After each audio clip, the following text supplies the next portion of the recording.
Welcome back to Rise to Liberty podcast. Oh, looks like I turned myself down just a little bit too much. Just coming off being sick, so my throat's a little scratchy and everything, so kind of bear with me there. Thank you so much for coming on back. We have a really awesome show for today.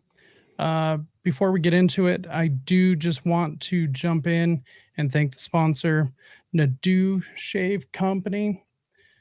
I mean, they have the balls to sponsor this show, which is pretty cool. Um, our big tech overlords like to make sure that we can't get monetized or pretty much get off the ground at all. So go and support a veteran owned, family operated company that actually cares about their customers because the days of big shave are over. There's no reason to buy that Chinese made overpriced crap coming from Harry's Razors or Dollar Shave Club, Gillette razors, whatever. This is a single safety blade traditional razor. And there's a reason that our grandfathers and even our fathers used them for so long. There is nothing like a shave from a single blade safety razor. I have super sensitive skin, and it outside of the learning curve. That was the word I couldn't think of. Outside of the learning curve, after that, it treats my skin just right. And honestly, I will never go back. So make sure to go check them out at NADEAUSHAVECO.com. Use code RISE15 at checkout for 15% off your order. That way they know who sent you. Nadu Shave Co., where tradition beats modernity. Today I have with me Charles Nickenbacher of Cap Maggie.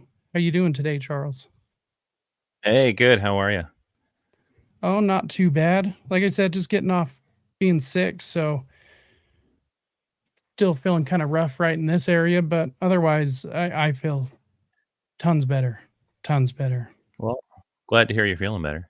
I got to tell you real quick. I've been using a similar razor for about 7 years, and I if I could grow a beard, I would, but I'm not that cool. Um, so I'm forced to shave all the time, and I got to tell you, number one, all my ingrown hairs went away once I started going Yep. to the safety razor, which used to drive me crazy because I always get them in my neck. And then number two, I found that as long as you flip the blades over between each use, they last for forever. So Yeah. if you're one of those people, definitely look into this. So that's it. Go ahead. Sorry. Yeah, no, it's without a doubt. I think it's one of the most overlooked items of like man grooming. I mean, obviously women like to shave as well. However, we're men, so we're going to talk about the men side of things right now. Exactly. And yeah, I think it is easy to overlook it. It's easy to just grab that cheap pack of razors or whatever, and you don't really realize how terrible you're treating your skin until you get something of quality. And like I said, I don't shave because of my my skin's like too sensitive. Like I'll hold up a razor and it just gets angry. Um, but with this single blade, I won't go back. It's incredible. So yeah, highly recommended. Um, so Charles, who the hell are you? I'm nobody. That's who I am. Man, I don't even know where you want to start. Where do you want to start? I don't want to give you my whole life Good story. question. Basically, I'm a musician that's trying to stand up against the machine. I guess that's the easiest way to put it. Hell yeah. What what got you started on the journey to Okay, well, first of all, what is the problem that you feel that you have to stand up against? Um, well, I mean, I guess there's multiple fronts here. One is, man, I feel like people have been so asleep at the wheel for so long when it comes to politics, which you know, I myself am guilty of. I could have cared less about politics until, geez, it was probably around 2008 or somewhere around that time frame. I started to actually pay attention more to it because to me it was just I didn't care. Um, and then I think, as people say, once you have children, your whole life changes. And, because now I'm looking at what kind of future am I leaving my child, and with that, it's you either stand up and do something or you concede. Those are your two choices. And then, man, I played music my entire life. So I've been a musician my entire life. And I've had decent success. I got to the point where I was making a living playing music, but it's not like I was in the top echelons or anything, but enough that I can pay the bills, keep a roof over my head. And then in 2020, when they shut everything down, I was out of a job. And so I thought I would just hang it up. Like maybe it's time for me to just be done, and just focus on homeschooling my daughter and being a better husband and that type of stuff. And I think in some ways I took the route of just keep your head down, you know. Um, but in the end, the machine comes for everybody, right? Like there is no just keeping your head down. And so a couple things kind of triggered together as I started writing songs to just vent my frustrations because that's what I do. And I didn't plan on doing anything with it. Like I figured I'd just write this, get it out of my system, be done with it. And then I think what was kind of soul crushing, like on a personal level, was watching all of these musicians I looked up to my entire life just fall to their knees. I just couldn't believe it. Like all these people that were supposedly fighting for the little guy, that were fighting for freedom, that were wanting to, down with the man, right? That's what the boomers used to always say. Care to point fingers at anyone or Right. Exactly. And it kind of broke my heart, to be honest with you. Like, because these were people that I idolized for majority of my life. And here I was looking at them going, weren't you supposed to stand up against the machine? Weren't you supposed to say, no, I will not comply? But then here they all did it. And so part of me was saying, well, if none of them are going to do it and I don't see anyone doing it, then I guess I have to do it. And then as I, debated what do I do with this, my wife, she basically said, how are you going to look your daughter in the eyes years from now when everything's destroyed? Tell her you did nothing, and what do you say to that?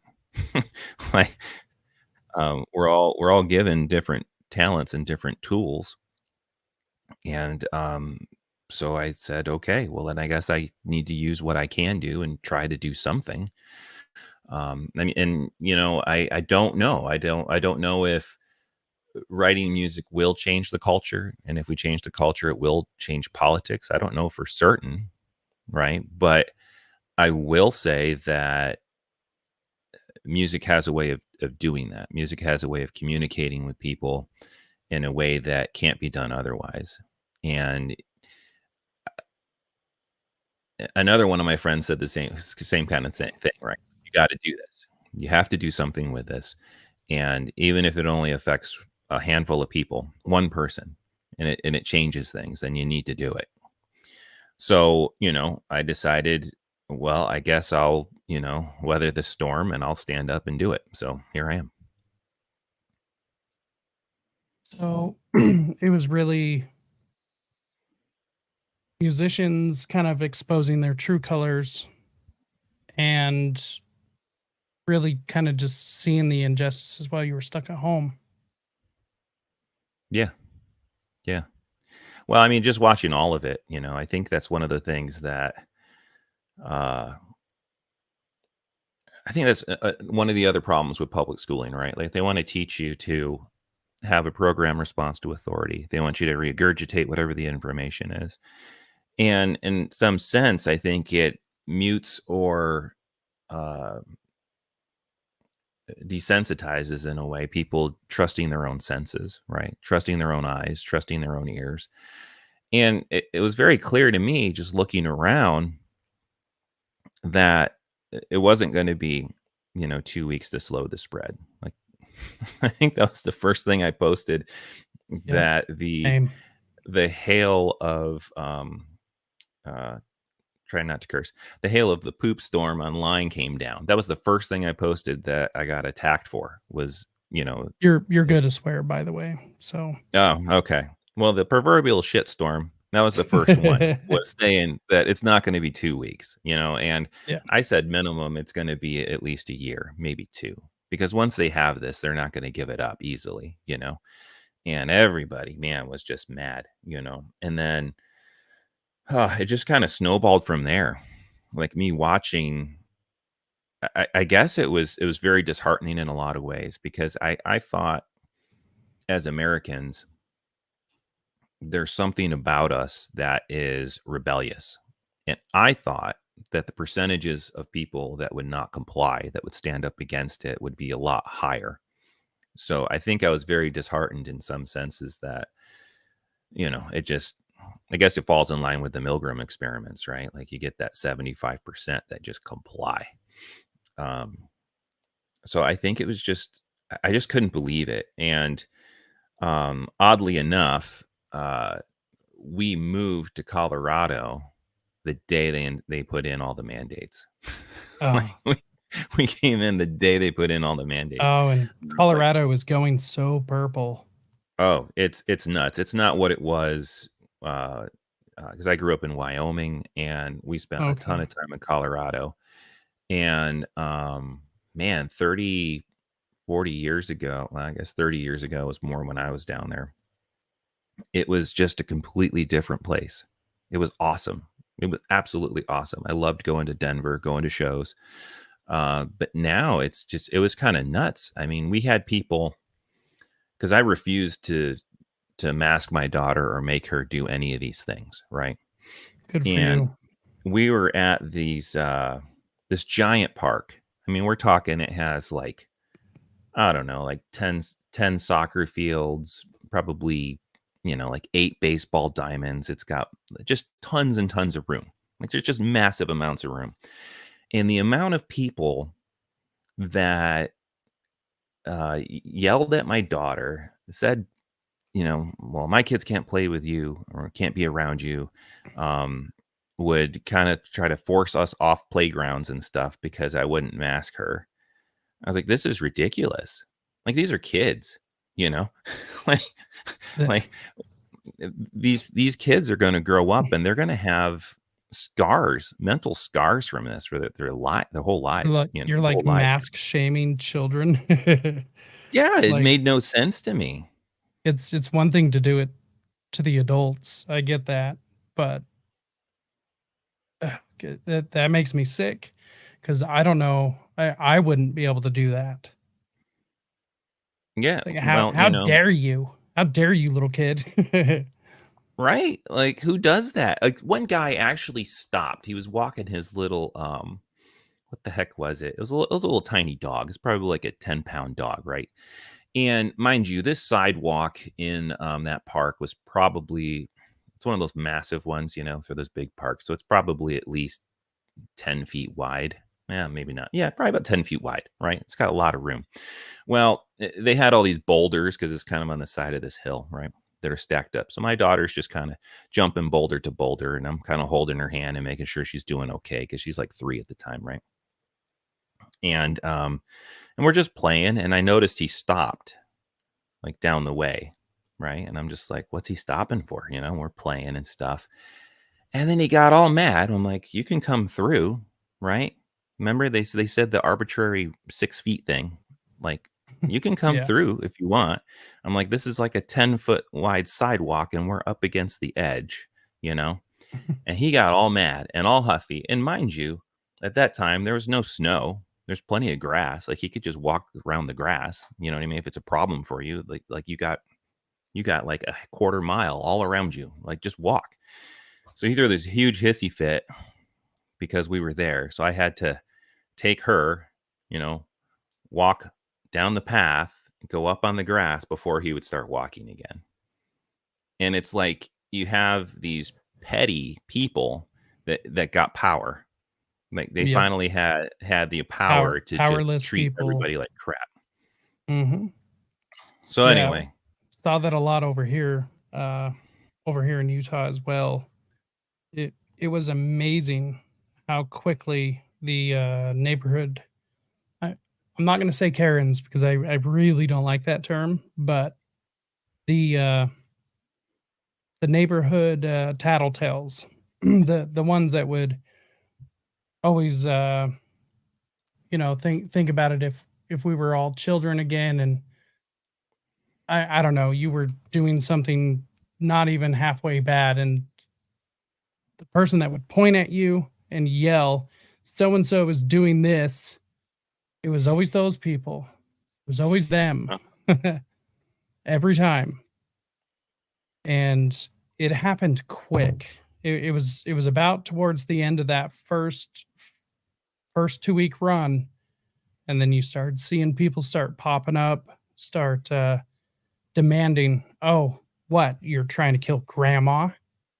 Oh, what? no, You don't care about me? Oh, we're in this together." It's like that's not how any of this works, but okay. Okay. Okay, crazy lady, you're freaking us out. yeah, I had childhood friends that said the same thing to me. Like, I'm like, dude, I've known Yeah. you my whole life, and you're gonna treat me that way? You're gonna accuse me of killing grandma because I don't want to comply with these ridiculous mandates? Mhm. I It it it just y it blew my mind. you you haven't even proven to me yet how I'm actually killing grandma, because I'm not convinced that me not wearing a mask is going to all of a sudden kill grandma. And, well, it turns out, especially with what we know now, it wasn't doing any sort of thing, and especially when it comes to Yep. children, they weren't hardly affected at all. Also, the Oh, yeah. flu magically disappeared for almost 2 Yeah. years.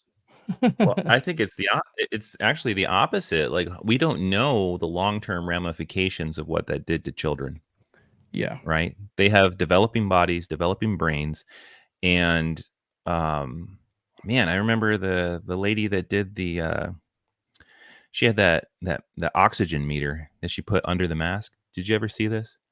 To I to think to see so. how much oxygen you're actually Oh, losing yes, by yes, wearing yes. the mask. What does that do to a child in the long term? If you Mhm, force them to do it for 2 years, what happens to them in the long term? We don't know those effects yet. We don't. yeah, I mean, we probably will eventually, and I think, I think about I guess this is something I wonder about is, like, the rise of Nazi Germany, right? What happened to all those people that were all compliant with all of it, that were okay with all of it? What happened to all of them? Like we read the history books and we read about all these things that happened, but we never talk about the aftermath. Like, where did these people go? Did any of them apologize to their neighbors? Like, did any of that ever happen? And I would say the answer is probably no, right? And then how much of it just gets forgotten? How much of that gets forgotten? And then just I not think talked about. what's gonna happen here? Years from now, is it just gonna become forgotten? Are we gonna forget about, the kids cutting holes in their mask so they can play a flute and band and how Yeah, ridiculous that was? yeah, Is I that just just gonna posted become that on my forgotten? Instagram. Yeah. It's Like, like, how ridiculous. yeah, the lengths that, society went to pretend like we were helping, and I get the whole being scared aspect. Um, I also don't agree with, a collective fear lasting so long. There's a certain point where it's like, okay, like we were scared right at first. Let's calm down, because freaking out is not going to make anything that we do better. Yeah. The only thing we can do to make it better, especially with as little knowledge as we were actually being allowed to have, um, the best thing we can do is just sit and speak to each other and think rationally, and we'll be fine. However, that's just not how the powers that be wanted everything to play out. Yep. Um, my personal opinion is that the people that were pulling the strings, as far as this social engineering, uh, like rat utopia experiment, um, they overplayed their hand. They thought that we were a lot more brainwashed, a lot more subdued by the fluoride, and a lot more focused on our bread and circuses than we actually were. And so they thought they could literally get away with anything. They almost did. They almost did, but they pushed a little too hard too quickly. And what's the analogy of the frog in the pot of boiling water Mm-hmm. and slowly gets turned up? They just turned up the water too quickly. And all of a sudden there was a bunch of frogs that said, hey, wait a second. I think we're being cooked here. Yeah. Yeah. Well, I mean, I think I think as much as they clamped down on all the social media and the internet and stuff, as much as they tried, enough stuff got through that people were able to step back for a second and say, "Wait a second, what is going on here? Can I really believe what I'm being Yeah. told?" You I know, mean, and it definitely wasn't easy finding some of that though. oh yeah, it was crazy to see. You might actually see, something pop up, and then you couldn't find it again. Right? So you would see some doctor popping up saying, "Hey, man, this is nuts. Like, we don't need to be doing all of this," and then going through the actual biology of stuff, Black right? bag 'em. And then yeah, and then you would go, "Oh, okay, cool." Like, and then you would try to reference it for someone else, and you wouldn't be able to find it, Yep, right? Or it'd be extremely difficult to find. One of the two. yep. Or, yeah, I even came across a few documents that were altered by the time I found them again. So, Oh, yeah, all of that. That yep. man, I tell you, like the amount of, I mean, altering the definition of vaccine, that alone Yeah, was like yeah, like if you have to start altering definitions, then I think we have a problem, And man, I guess to me, what it all boiled down to for me was just the principle of letting people take their own risks, right? Like if you're willing, like if you like at the beginning, like you said, I was very cautious as well. Like I needed to see this through for a little bit, see what's going on. But it seemed pretty early on there was enough information to say, um, I mean, even very early on, they even said, and we realized that it affected the elderly more than it didn't really even affect children at all, right? And so that said to me, okay, well, if that's the case, then you're looking at older age groups need to decide for themselves what kind of risk they're willing to take, right? So if I'm in my 60s or older and I don't feel comfortable going out, then I can send my kids or my grandkids or something like that, right? Like I could assume that risk if I wanted to or not. But if I have, I'm in my 30s and I feel great and it doesn't really affect my age group much, then that should still be my decision whether I, take on those risks. And it was like, no, like you're not allowed to take any risks that you want to take. Everyone must just clamp down and just comply. It's And, all for the doesn't greater good. yeah, and the amount of I mean, so the small business I had didn't technically close, right? We didn't shutter our doors. But basically we all left, and it became a shell that one of the other musicians I worked with could still operate out of. But it wasn't like it was making money for everybody anymore, you Yeah. know? I mean, it was like essentially I had to close my business. Like it was done.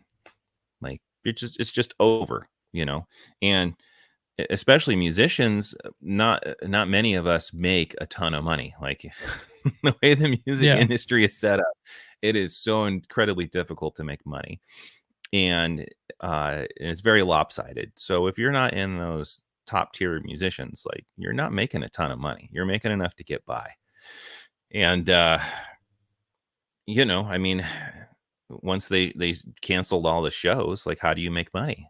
And then, you know, I get it. Like some of the businesses were calling and saying, "Hey, we want you to come back, but we only could pay you half the rate." And it's like we're barely surviving on the rate we're making as musicians, and now you want us to play for half Yeah. and try to wear a mask while I sing. How does that make any sense? Also, we can only have 10 people in the building at one time. Yeah. Bring in 5 t-shirts, 6 buttons. Yeah, it was ridiculous. I remember one of the first shows that came back to Salt Lake City was a Cannibal Corpse show. They were playing with some other legendary like 80s thrash metal band, and there was a vaccination requirement for the venue and everything. But you know, knowing the venue personally, it makes sense. So I don't know if it was the bands requesting it. From what I've heard through the grapevine, that wouldn't be crazy to assume that based on those bands, which is really interesting because it's one of those things where it's like, I mean, I don't expect them to be, you know, living out their music. However, excluding their one guitarist that got arrested, um, excluding that one incident, they're just normal guys. Like they're gamers, they're nerds, Mm. that just like old school, heavy, fast music. And so thinking that they might require a vaccination status for people to come see them wouldn't be out of the realm of possibility, just from what I've heard. But it was really interesting that because this was right at the start when people were sick of being home.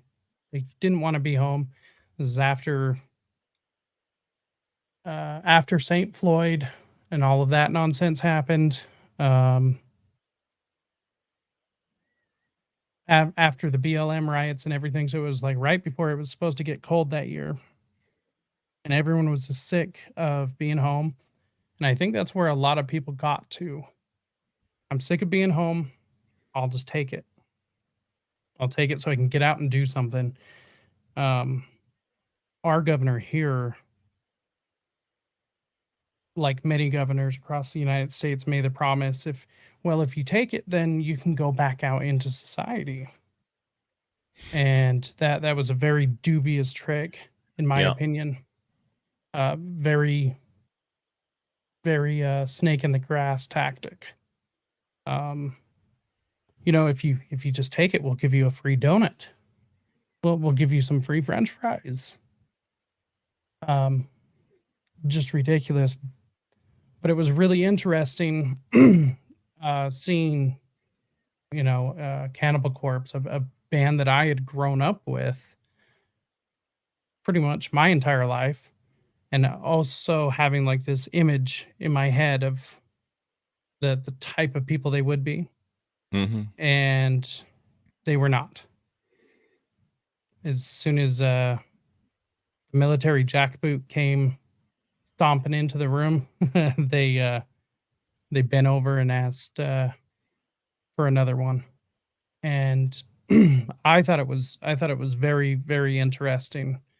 Um, in the heavy metal scene, you expect, or in the punk scene, you expect people to even have more of the anti-authority thing, and yeah, it just wasn't there, like you said. Yeah, it just kind of blew my mind. Like I figured if anyone would say, go pound sand, like get out of here with this. We're not going to do this.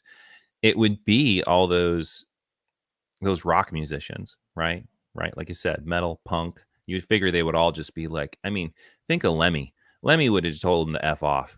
Like Yeah. he wouldn't have dealt He with any of that. genuinely would have. Yeah, I really think he would have. And I think that's why, like, man, probably first let me say this. Dave Grohl is probably the greatest musician of my generation. Like, period. Like, I think that'd be an easy argument to make. Like, the greatest musician of my generation. And I looked up to him as an idol. Like, I wanted to be Dave Grohl. Like, who wouldn't want to? The dude was fantastic. And And he was when all this, cool. yeah. And then here he is shilling for Biden. And then he goes with the Ads vax for his mandates. show. Like, are you Yep. kidding me? Like, and even if it wasn't that he was pushing that you need to be vaxxed to go to his shows, right? Like the one in New York, he should be the one standing up saying, I'm Dave effing Grohl. Like, no, we're not doing this. If you want me to Yeah. come play here, you're gonna get rid of this shit. But no, he didn't. He didn't. I just, it's like, well, who is this man? Like, he makes great music, but who is the man? Right? Like, and I think I get it. Like, I also get music is a business. It's a business, right? But that's something we saw across the board with people in business. So all these people have a price. They have a price. For me, that I don't have that. Like, I'm willing to die for what I believe. And if I had to burn my whole music career to the ground to do it, I would.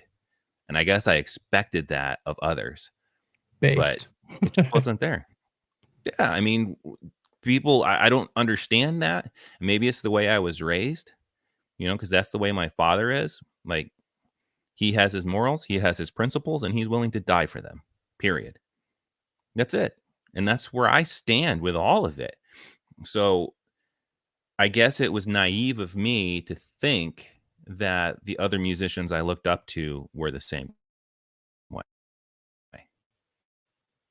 Yeah. Yeah, I think the best example of this happens to be Rage for the Machine.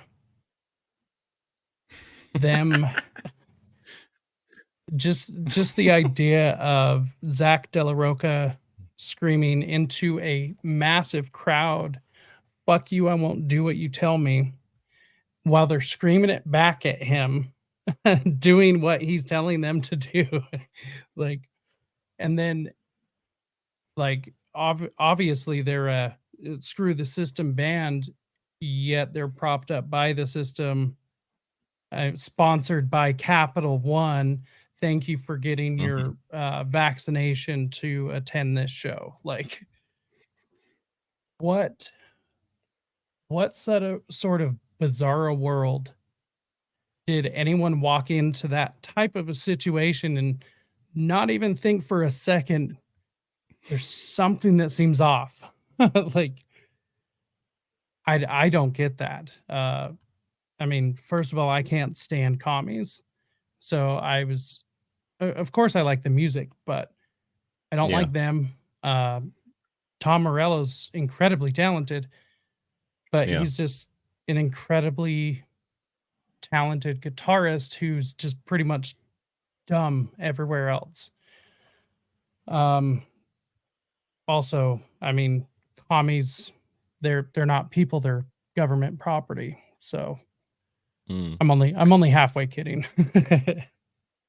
Well, but they all believe that once communism is in full control, that they will be the ones in control of the levers. They Mhm. never think that they're gonna be the ones that are told to face the wall. Like, they never think that. There's some kind of narcissistic thing within most people that believe in communism that makes them believe that they're the better person, right? That they Yeah. are of nobility in that system and that they will be the one in control. But I mean, history says that's not how it works out, right? Because the first people they get rid of is the revolutionaries. It's all the Yeah, people every that time. that do it. So, like, like, it. I mean, I guess, and when it comes to Rage, I really liked their music. Um, I remember I think I was a junior in high school when they came out. As far as when they became big, and I just remember the sound was So that was amazing. like the perfect time for them. Oh yeah, huge influence on me.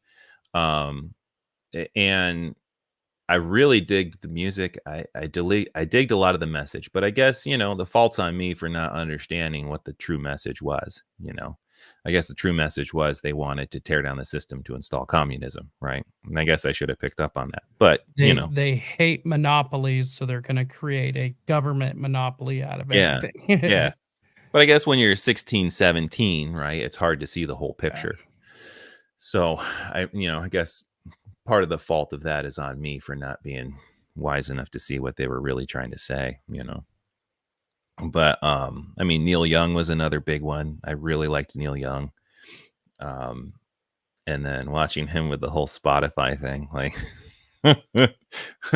oh man, like, I think you're gonna go up against Joe Rogan too, and yeah, right. win in that situation.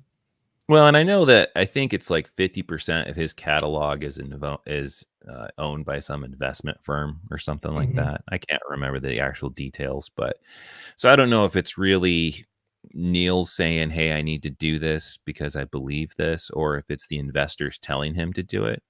But that comes back to the same thing that I said earlier. Are you willing to die for what you believe? Right? Like if he doesn't agree with it, then he should stand up and say no. Like, I'm not going to do this. And hell, I would put out a public statement saying the people that own 50% of my catalog, the investors, want me to say this. And I'm telling them no. Right? Like stand on Yeah, what you believe. I don't get it. I don't know why there's not enough people with backbone. And it's across the board. It seems like it's yeah. across the board in our nation. Well, maybe in the world, really. There's just not enough people enough backbone to stand up and say no. And it seems odd coming from the baby boomers, right? Like they were peace and love all the way through. Let's change the world. Let's fight the war in Vietnam. And then what? What happened to that? I Like, think I think this goes back to the same thing. Like I think what we're seeing is that it's a percentage. It's a percentage thing, right? Like I think that we have a case where 75% of the people, they might talk a game, they might say they believe certain things, but when the authority comes down, they just comply. Like the words mean nothing. I think it's a very small percentage of people that truly believe what they are saying and will take it all the way to the end, that they will die on that hill. And it's kind of shocking to me. I just, excuse me, I guess I just, maybe I just was naive, but I thought there was a whole lot more people that would, that would die on a hill of something they believe. But it just doesn't seem like that's the case. yeah, I'm not quite convinced that it's as bad as it appears. Um, what I mean by that is I think that there are more, like, say if we were to replay the same scenario, there's definitely gonna be a lot larger pushback a lot quicker. I think courage is gonna be a lot more, um, riding on the surface of people. However, I do believe that the numbers are still gonna be, like, overwhelming. Um, although history teaches us we only need 3% of a population for a revolution, so, we don't really need that many people, and we wouldn't want that many people anyways. So, I do genuinely believe that there was something in this global phenomenon that did bring a lot of people together, that kind of snapped people out of their little post 9/11 daydream, and maybe to realize like, hey, this isn't just like some fever dream. This is actually happening, and if you're not paying attention, they will steamroll right over you. Um, I do think we are also in trouble of, being lulled back into a false sense of security.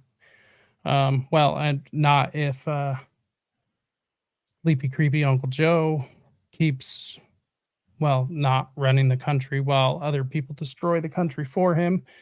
It's going to be pretty hard to go back to sleep when we're all struggling to pay bills and feed our stomachs. Yeah. But it's I don't think it's quite as bad. Um, I do think that there would be a lot more people to voice up. However, in your uh, in your branch of art, I don't think you would probably find more. No. You people who even if it was on the left side of politics, people who genuinely feel a certain thing that will stand by their convictions is like a diamond in the rough. Yeah, it seems to be the case. And I guess that was the other crazy thing to me through this journey of trying to get this music going was that out of all the years that I've done this, I couldn't find anybody to work with me. It was like everyone I reached out to would either ghost me, right? They wouldn't even talk to me. Um, which, that could be completely different. It could be complete separate issue, right? Maybe they just didn't like something about me, right? But they'd either ghost me, or if I reached out to, I had people actually tell me I can't work on this because it'll ruin my career. And I'm like, how's this going to ruin your career? It's not like I'm saying that crazy of things. Um, or so then I started searching out and reaching out to other people that I didn't know to try to get someone to mix and master. And there was a bunch of mixing engineers that I talked to, and they seemed like they're on board. And then I'd send them the song, they would hear it and say, "I'm not going to touch this." Like, how does that happen? Really. Yeah. And to me, it was one of those things that I never thought about this ever in my life. To be honest with you, I never thought about it. Like, well, I can't say that. I never thought it would be an issue, I guess is what I should say. I do remember when I was graduating high school, somewhere around graduating high school, which I was a horrible musician, absolutely ridiculously bad at that time. Like I couldn't hold a tune to save my life. But there was a lot of people that really believed in me for some reason. I don't know why.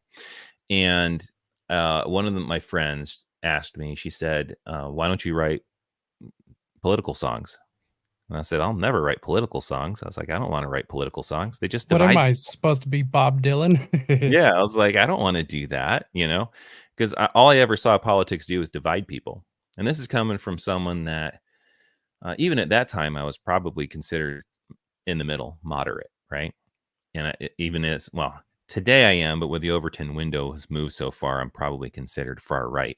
Um, but I remember telling her, I don't want to do it. And I never thought I would, until now. And honestly, I wouldn't be if there was other musicians doing what I'm trying to do, right? If all these other legends I looked up to didn't fall, I wouldn't be doing this. I'm only going to do it as long as I have to. If there comes a day where I don't have to do this anymore, I'll be grateful that I don't have to do this anymore, because that means my daughter has a future. But until then, I'm going to work my butt off and try to make it happen. And all the hate that keeps coming in just motivates me to do it more because it means there's more work for me to do and I must be over the target, which this last week, let me tell you, there was a whole lot of hate coming in. I love it. I Ah, love that well, though. yeah. Well, it means you're over So, the target, right? yeah, exactly. And it also lets you know, all right, well, this is where I need to keep moving, so let's keep it moving. Let's see. So one thing I did want to do, let's see, I trying to get this pulled up before now. I did want to play your first hit that you had released. Let's see right here, or at least a part of it. everyone who hasn't heard it can click the link in the video description below. Go find it. You should be going to find it anyways to go subscribe to his channel and stuff. Um, so one of the first things I had said to you was that thank you for not being shit. um, You're welcome. there are so many being involved in libertarian politics. uh Libertarians have ruined libertarianism. you know and it's those damn libertarians. Of course I joke, but only partially. It's so interesting because for such a creative bunch, there's just subpar half done projects everywhere, and there's a couple of people that shine through. There's a couple of painters that come to mind that shine through, or some of these different things. But there has, up until now, I think I can count on one hand maybe all the musicians, but even they are like campfire acoustic players. They don't even take it as a third serious as you do. Um, so, I mean, obviously they're musicians, but they're not.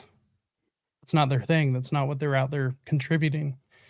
And other than that, we got Eric July. Boring. I like Eric July, but it's boring. It's subpar. I don't think it's like this great, wonderful example. So when I heard Empire of Lies, well, first of all, I was brought into this whole movement through Ron Paul. I saw him in 2008 when he was running that debate where he had told the entire crowd that the reason we were attacked on 9/11 was because of our foreign policy. And Giuliani jumped down his throat. Oh, that's the most un-American thing I ever heard. I was blown away. I mean, I was just barely. No, I was in high school at that time. But I was blown away. And then like 2 weeks later, I saw a political ad for Ron Paul in a High Times magazine stating that he supported the full legalization and decriminalization of marijuana, which at that time, that's like political suicide. I'm like, Yeah. all right, well, this is my guy. And then a little bit older, I started reading books, started listening to him, and of course, the Empire of Lies quote comes from his book, The Revolution. And so, yeah, when I meshed those two together and realized that that's what you were singing about, and then I saw the "End the Fed" sticker on your guitar, so I was absolutely sold. So, yeah, what do you say we play a bit of that for anyone who's unfamiliar with it? And then we'll get back to the discussion here in just a minute. Sure. And everyone should already be familiar with this song. I think I've probably listened to it 300 times in the past like 2 weeks, but let's see here. All right, it is queued up. All right, everyone, enjoy.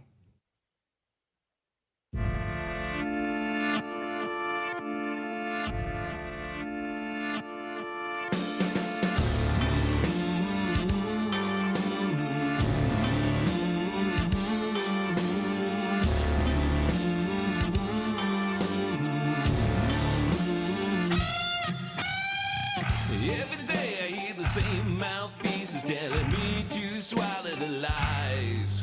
With a smiling grin, they sow their sins, keeping all their sheep in lines. They want you scared and unaware, unable to open your eyes. So don't you dare think for yourself or question if it's right. 'Cause the truth is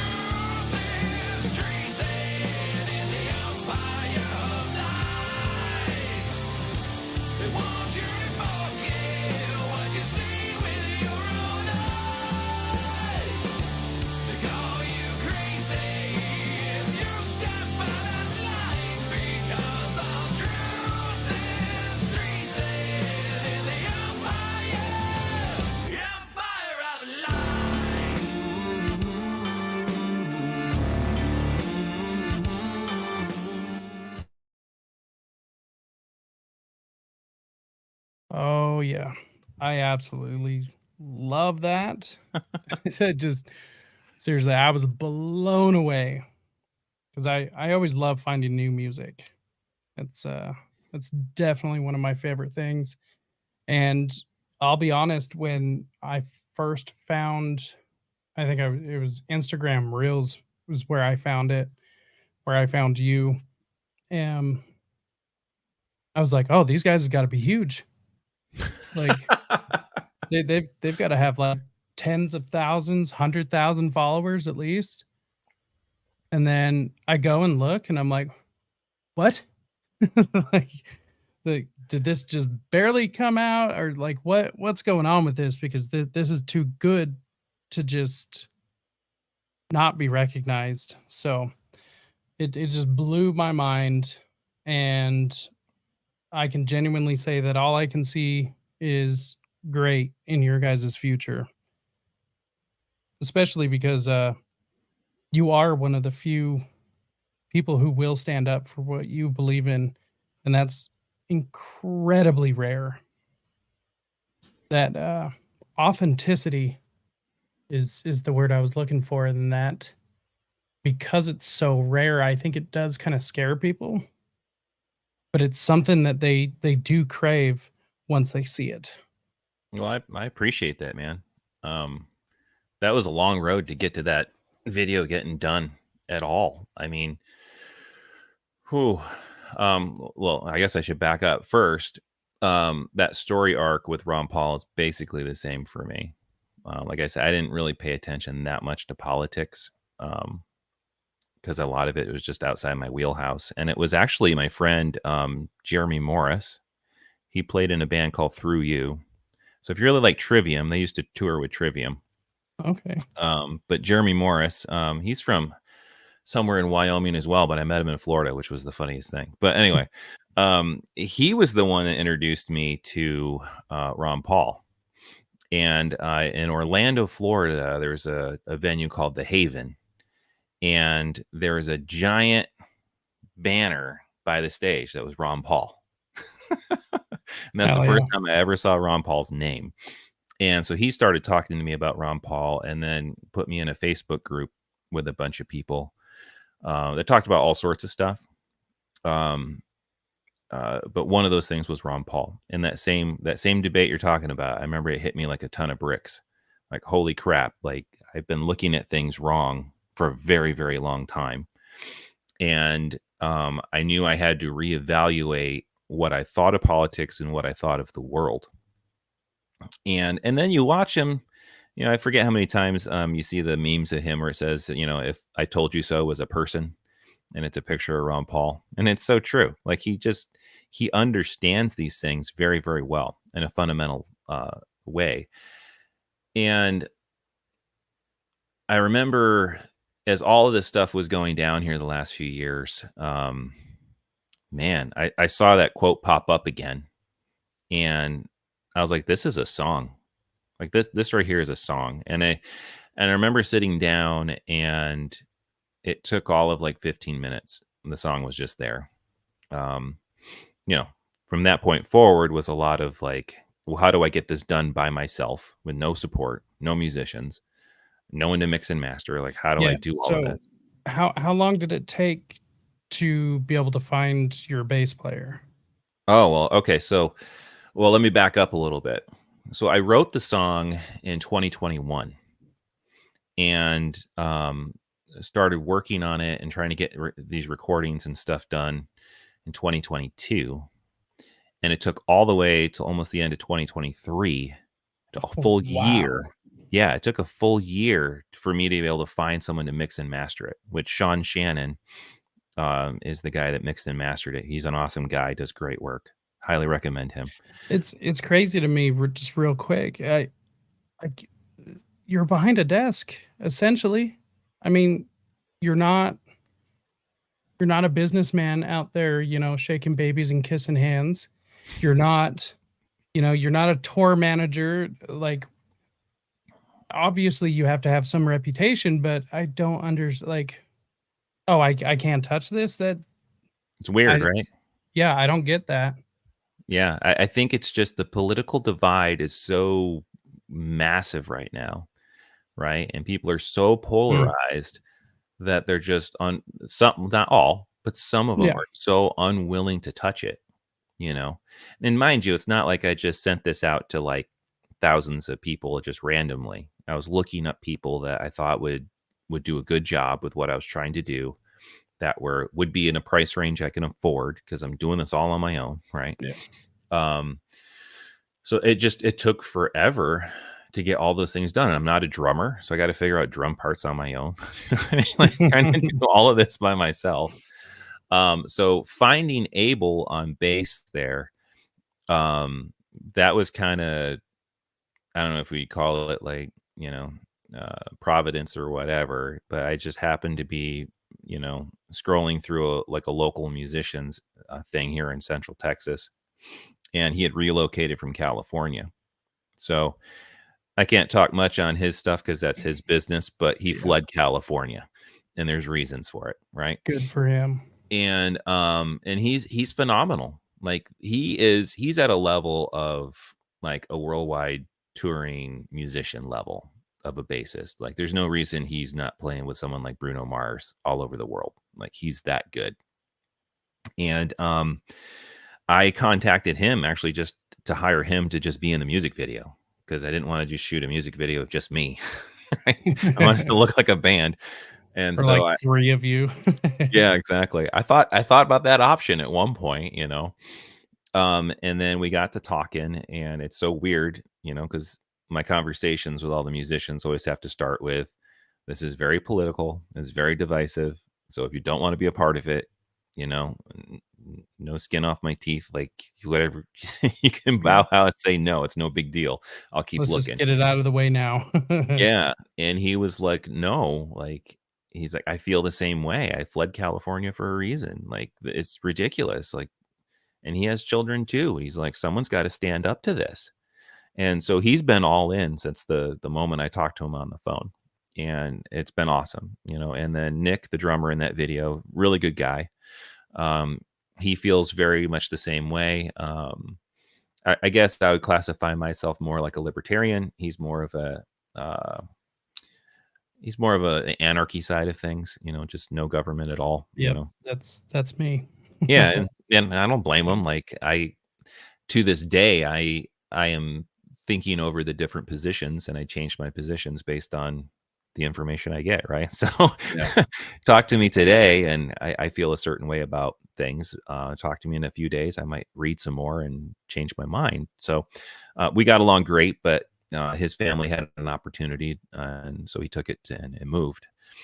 But then in walks Michael, and Michael he's the new drummer that we got, and he's absolutely phenomenal. He's really young, he's hungry, hardworking. He's got great skills. I think he's going to do awesome. So now we're at a point finally where we can start to put the live performance together and start playing shows and get out there in front of people, which I'm excited to do That's because so cool. that's not, it's one of my favorite things to do is to perform in front of people, like it's just a different type of rush, I guess, Yeah.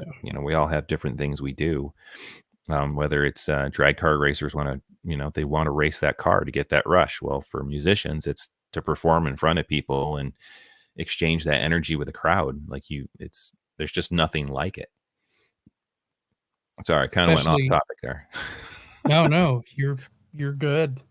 Um, especially a crowd that knows how to defeat it, because once you know how to work a stage, that crowd feeds you that energy, and you just feed it right back to them. Yeah. So, yeah, that's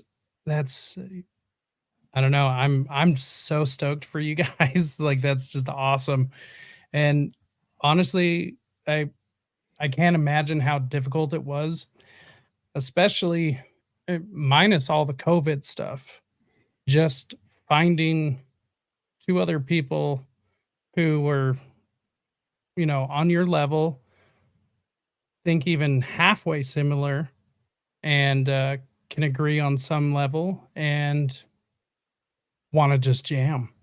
Yeah, That is so rare. yeah, I really was scared that I wouldn't find anybody, and that essentially I'd be doing this completely solo for a really long time, and there would be no chance at even live performance. Like I, I I wasn't sure any of that would come together, and so finding them and like I said, the musicianship, the level that they're at, Abel, he's so much more than just a bassist too, right? Like some people are always just like, it's just the bass. It's only 4 strings. It's super simple, right? Like, and it's Yeah, not. take it away and then tell me. Yeah, exactly. Like it's an Yeah. integral part of how music is, right? It's the foundation. Mhm. And even more so than that, he's an awesome producer. Like he has a way of looking at things in a different way and coming up with a different response for it. And I can't imagine what these songs would have been if I had him from the beginning. If I had him from the beginning, I think the music would be 10 times better. It really would be. And having Michael, I think the drums would be tighter. They would make more sense for the music. Because again, it was me trying to do the best I could with what I thought would make sense, pretending to be a drummer, recording this stuff. So yeah, I mean, I think the future looks bright, and I don't think in my mind, I don't think we'll ever be like, world touring and doing all this other stuff. I mean, it'd be great if it does. Like I'll take it as far as it can. But that's not my goal was to, well, a few things. One is to maybe change some minds that are in the middle, much like Ron Paul did to me when I was kind of in the middle, right? Someone that wants to say, am I looking at the world in the wrong way? Like, am I looking at the world and I don't see everything? And maybe get someone to question it, right? Maybe they'll listen to Empire of Lies and say, can I trust what the media is telling me all the time? Can I trust this news outlet? Like that alone might change the whole trajectory of someone's worldview, right? Um, and then I think the other thing that's important to me is that people like us, like-minded individuals, find each other, right? That we know that we're not alone. I had a guy message me the other day, and man, like we went back and forth for a while in this conversation, and the first thing he said was like, "Thanks for letting me know I'm not alone and I'm not crazy." Those are the first things, right? Because I felt the same way. Like, am I crazy? Yeah. Am I the crazy one here thinking this is all nuts? Like, am I the only one? Am I the only one looking around, going, this is stupid. This is nuts, which, makes me think of that Aaron Lewis song, am I the Yeah. only one? Right. Like and he was right. And it's brilliant the way he wrote that because it's true. And I think that's what they wanted. They wanted all of us to feel alone. They wanted us to feel Yep. like the despair, the black pill, like it's like there's no hope. We might as well just give up. We might as well fall to our knees. We might as well get in the pod and eat the bugs. Yep. Right. That's what they Exactly. want. So I think, if we can be a beacon of light that brings liberty-minded people together, that would be amazing. That would be an incredible thing for me. If we can bring people together and if we can wake up some of the people in the middle that are just like, I don't know if this is quite right. I think that would create a growing tide that could actually change things. So before we move too far away from the comment about the black pill, this is something I usually try to bring up at least once a show, usually at the end or at the beginning. But beware, black pills are hazardous to your health. If you or someone you know is offered one, reject it. Report all black pill merchants. So, all joking aside, I do genuinely believe that black pills are a uh, government psyop. Uh, the purpose of them is to spread helplessness and despair.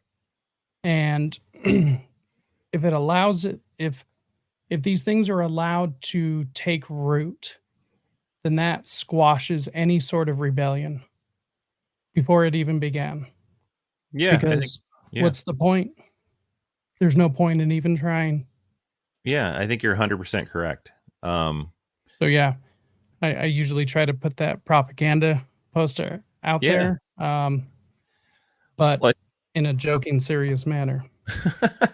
well, I think you're 100% correct, right? Because if you can get your opponent to give up, then you don't have to even fight, right? Yep. And I think that's why it's like, all the hate comments and all of the messages of just extremely evil, vile crap, right? All of that is the same Oh, thing, some of right? the worst. They just want you to stop. They want you to give up. They Mhm. want you to go away. And I mean, I guess two things. One, that fuels me to do more, right? Because the only way that has any power over me is if I let it.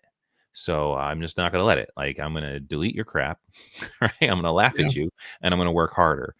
And the second side of that is there's no winning argument with these type of people, right? Because they're attacking you because they want you to stop. You'll never Yep. sway them. You'll never be able to get them to think differently about the world, because to them, this is what they want. They want the destruction of everything.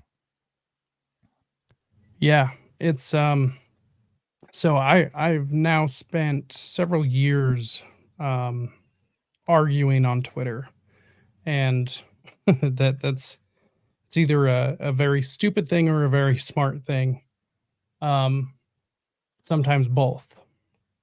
So I was thinking about writing a little pamphlet of how to argue with pigeons, which is what it was gonna be called. So it's mainly kind of a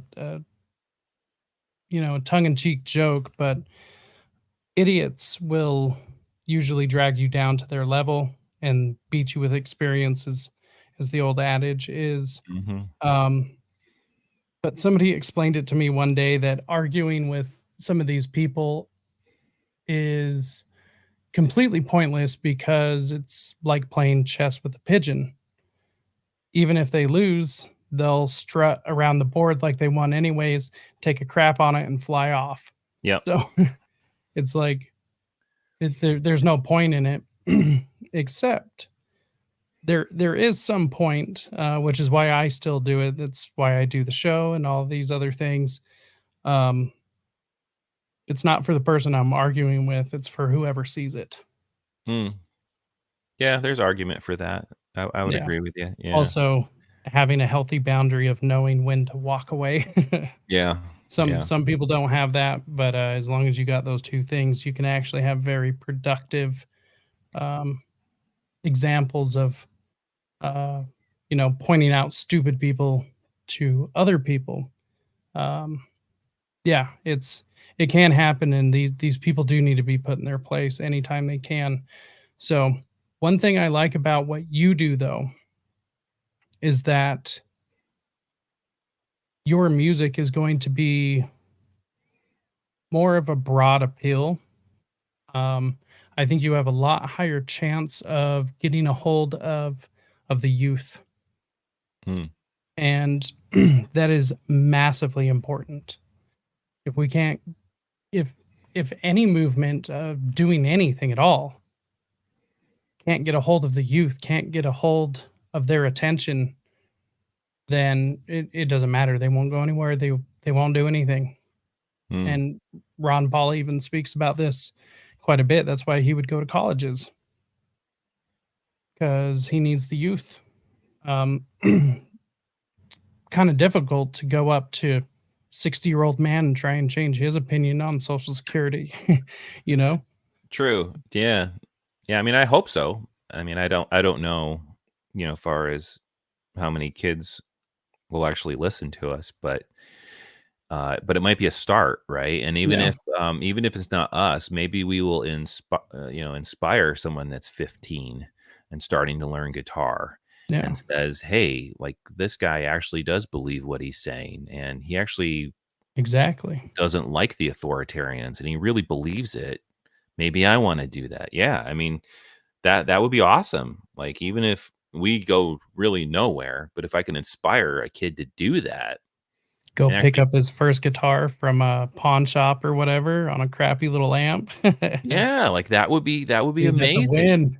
That's a Yeah, win. that would be great. I hope that happens. Yeah. That honestly, that's what this movement needs. So there are things like that happening. I will say that largely the liberty and freedom movement are failing. Um, Not that I like to be so Debbie Downer about it, but we have to recognize the truth for what it is. Mm, There are shining lights that come through, people that, have a lot of wins. Um, However, the movement as a whole is not doing very well. Uh, State power keeps growing. It just keeps getting bigger and bigger. mm, So we're obviously not doing something.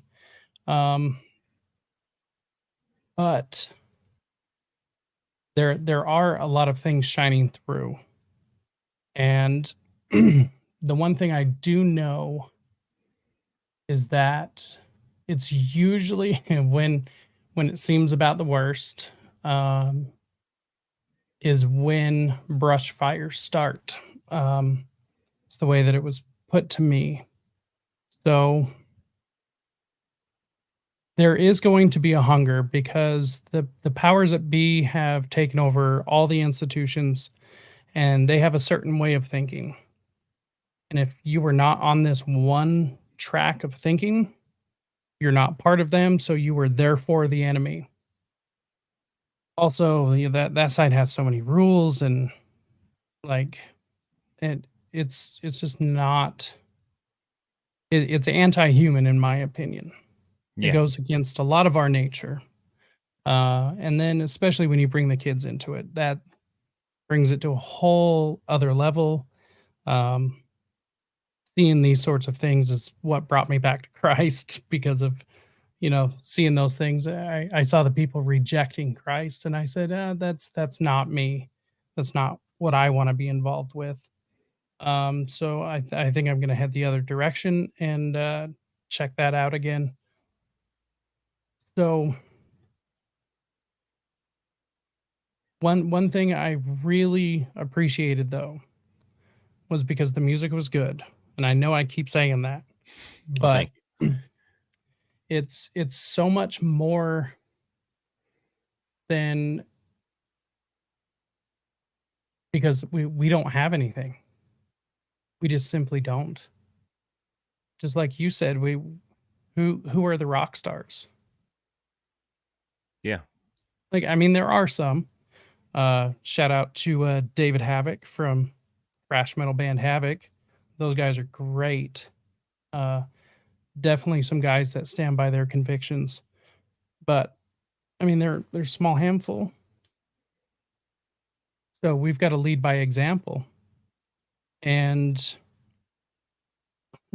luckily for you guys, is in the music industry, you're right in that sweet spot because rebellion is rebellion once again. Well, And that was just that was the end of yeah. my thought. Well, it needs to be, right? Like that's what rock, punk rock, metal, like all of it was always rebellion, right? Was always saying no to the authority. That's what it was always Yeah. supposed to be. Um, but I think, and if you really want to go into, we can go into the whole music industry stuff. But I mean, it's I so. would like to at least touch on it. Oh well, we can. Well, let me wrap a couple other thoughts in, and then we can go down that road. Is one is you're right. Like there needs to be more people that stand by these convictions, and I truly believe that we are in a battle of good and evil. Like it's a battle of good and Agreed. evil. And whether or not someone believes in Christ or not, or whether they believe it's the power of the vibrations of the universe, or whatever it Amen. is, that there's Whatever some floats your boat. yeah, like I'm a follower of Christ, right? But whatever you want to call it, there's some higher power, and there's good and evil, period. There's good and evil, and we are watching that battle unfold in front of us. And the fact that these people, like with our last song, Go On, the amount of people that sent me hate mail, right, accusing me of being the evil one for pointing out what they're doing to children, and these I don't know if we're allowed to say it, so I'll say people that do really bad things to children, they're defending those people. How can you possibly think you are on the side of good when you are defending those people, right? And one of them was going off on me saying, that I'm the bad person, right? And pointing out these Republicans that are doing this stuff. And I'm like, well, the joke's on you, pal. I'm not a Republican.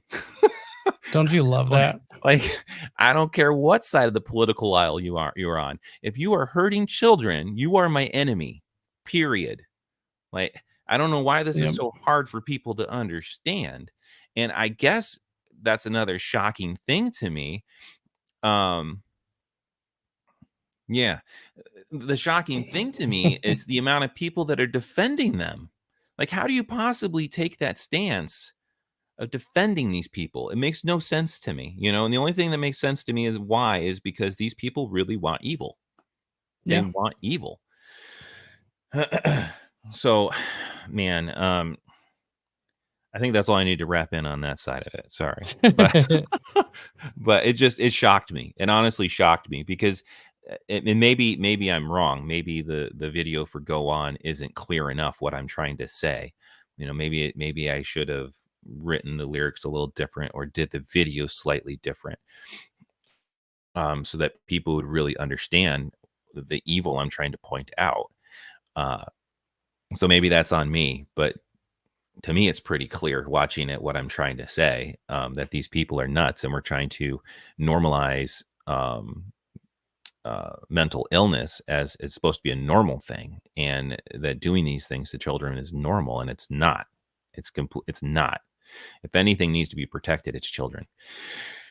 But anyway, I'm all fired up. So if you want to go into the music business stuff, which I don't know if you've been following any of this stuff with the P. Diddy trial and all that stuff, what's going on. And all honestly, I haven't even had the time. Cliff notes here and there. It just seems like almost like the same thing over. We've learned about Harvey Weinstein. We've learned about Bill Cosby, Jeffrey Epstein, of course. And there's, for every Harvey Weinstein, there's 2 Jeffrey Epsteins. Yeah. Almost every single country has one. And it makes you really sick at a certain point. Although the names and faces might be a little bit different, it all just seems to be about the same sort of power dynamic move. It also seems all very disgusting in a power move sense. Very, very demonic. Basically, is what I'm trying to say. Yeah, I think. Go ahead. Sorry. No, it's just that it seems demonic, and that's kind of what I was talking about with seeing the people that reject Christ, and like that's how they want to live. I'm with you. If you want to choose the Buddha or I don't know, take your pick. Doesn't really matter. I just can't respect commies or feminists. That's about where I draw the line. Other than that, we can pretty much get along. Yeah. But for myself, my journey, I saw the people that chose to mock Christ, to do these things, and it was not what I wanted to be a part of, because that's when you can see true evil in it. Yeah, I think I follow along the same lines you do. Like, if you're gonna worship whatever, you go right ahead. I don't care, as long as it's not infringing on me, and as long as you're not trying to do something to my child, You go Yep. you go do you. I don't care, you know. Kind of like the I forget that libertarian meme that's always out there of I just want my gay friend to be able to protect his pot farm with his fully automatic rifle. Right? Like Yep. that kind of summarizes how I feel about most stuff. I don't care. Like you go be you. Like I don't care. But when you are hurting children or you're promoting that type of thing, and you want to destroy my life, then now we have a problem. Yes. And I think we've kind of, as a society, lost track of that idea. But I think also we've become way too tolerant of a lot of these things, right? Like we've tolerated a lot of this Way too insanity. much. Yeah, and I think I mean the churches they've tolerated way too much stuff that is that shouldn't be in the church, period. And I think that's another problem we have far as the religious side of things is there's not enough strong men in the church to stand up and say no to a lot of the stuff that goes way over the line. And even during the lockdowns and all of that, there wasn't enough strong men in the church to say no. And that's kind of disheartening as well. But to wrap this back to the music industry, yeah, what you're pointing out is exactly it. There's so much, it's the same corruption that you see across the board with, well, I mean, you could say government or our, corporation, whichever way you want to put it. Mhm. It's the same thing. It's a blackmail scheme that they've used across the board. And a lot of the information coming out in the P. Diddy stuff is showing it's the same thing. They're doing the same stuff there. And,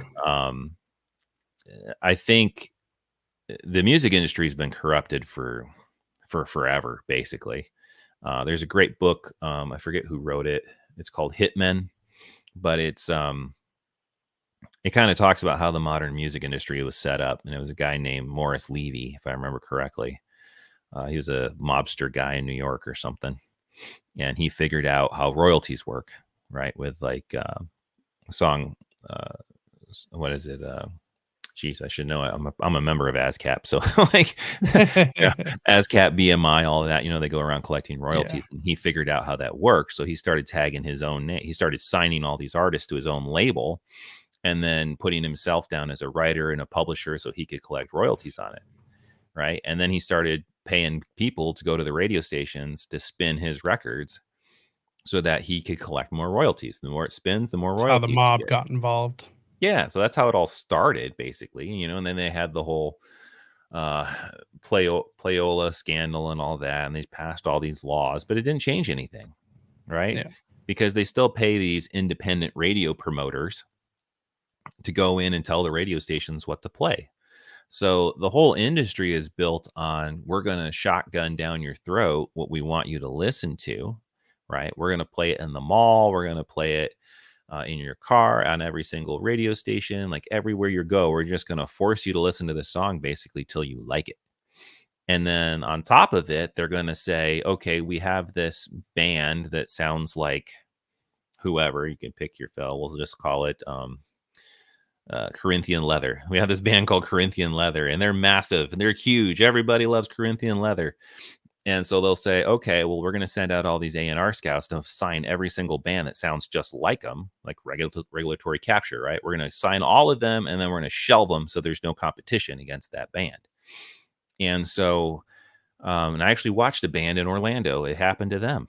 Like, they were a great band, but they sounded a little too much like some other bands that were very popular at the time. They got signed and shelved. So you get signed, and then they don't do anything with you, so that you just to destroy the competition.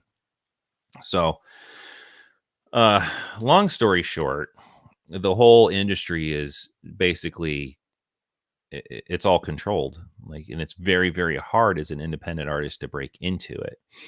And I guess the beautiful thing in today's world with the internet is that it's possible. It's possible for you to see me, who's nobody, and actually find me. How much of that will really work in the long run, I don't know. I don't know. There's so many more bands because of this that are everywhere. I mean, you got technology now, so everyone can record in their own house. You have auto tune, so you can fix everybody's vocals. which I was very against autotune for years and years and years. Yeah, just learn how to use your voice properly. Yeah, it takes You time. know? Like I said, I couldn't hold a Yeah. tune for forever.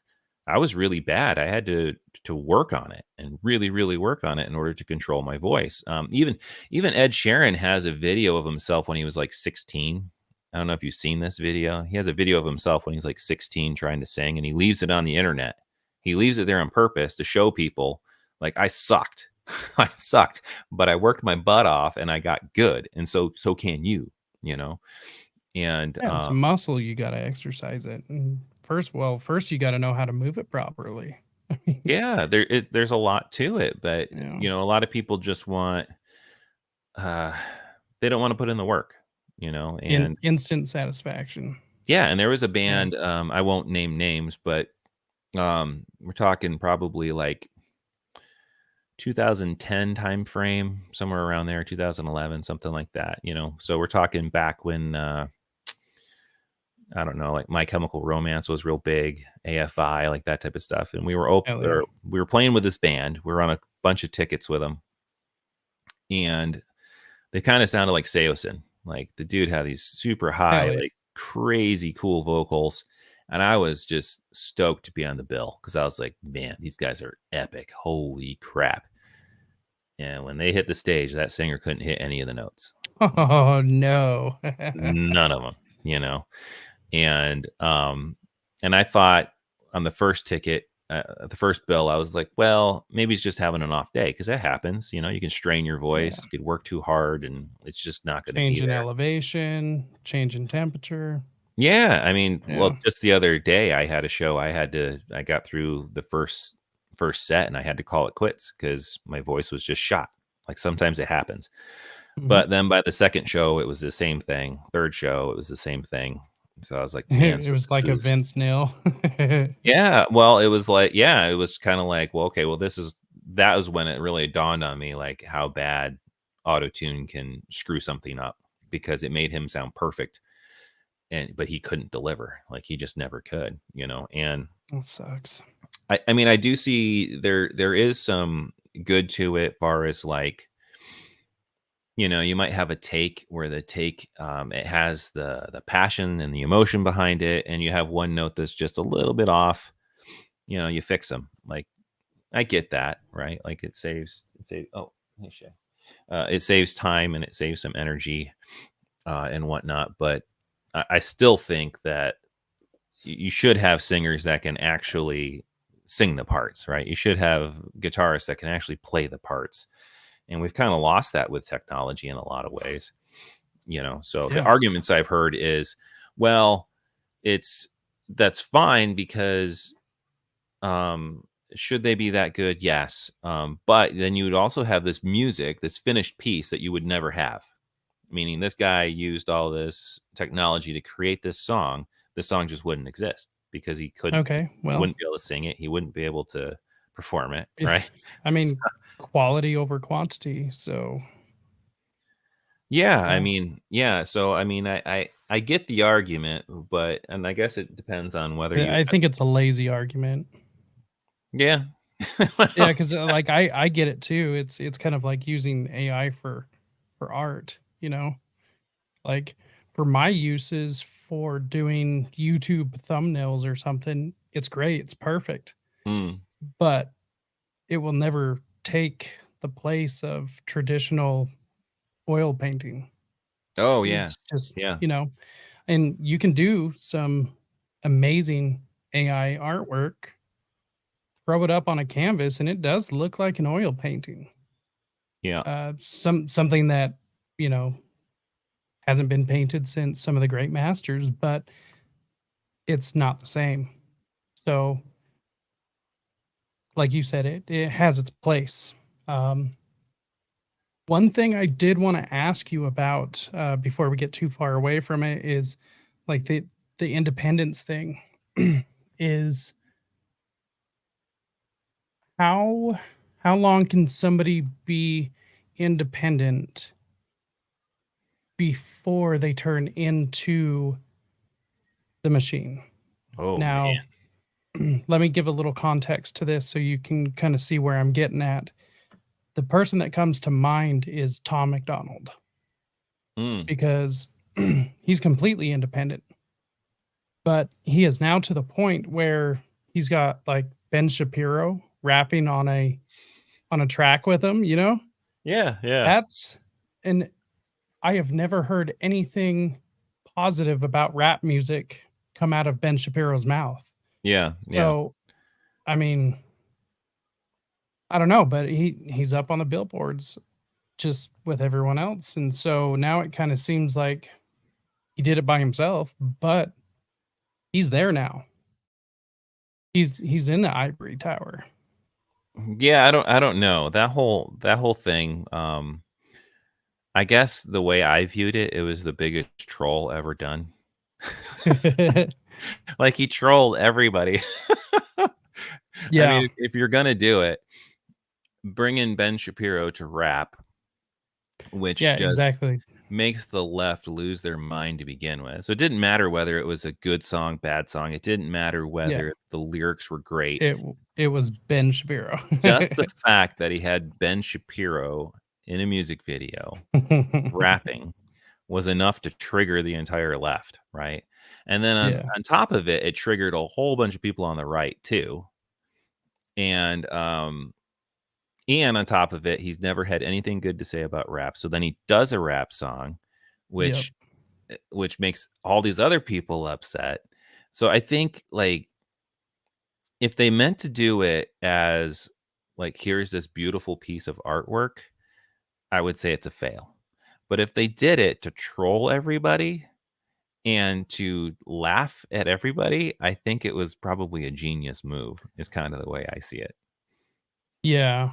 Yeah, I could see that because we all knew the left is gonna freak anyways, and the right's most likely going to freak because Yeah, it's I mean, it doesn't make sense. It's Ben Shapiro.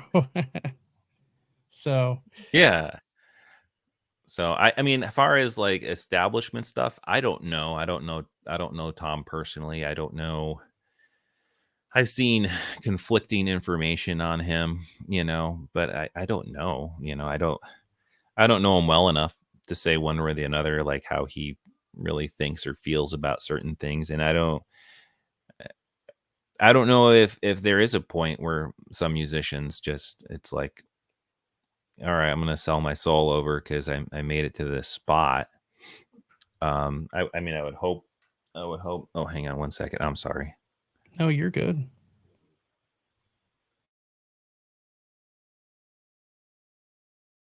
Sometimes this is exactly what happens.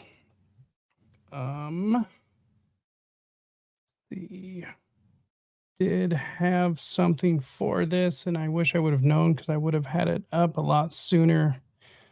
Usually try to keep a couple of things in the loaded up in the chamber just for this very thing. Oh, sorry. My dog pushed the door open. You're good. Stuff Um, like that happens. That's what happens when you do a live show. yeah, So, well, but I don't know. I mean, I guess there's some people that,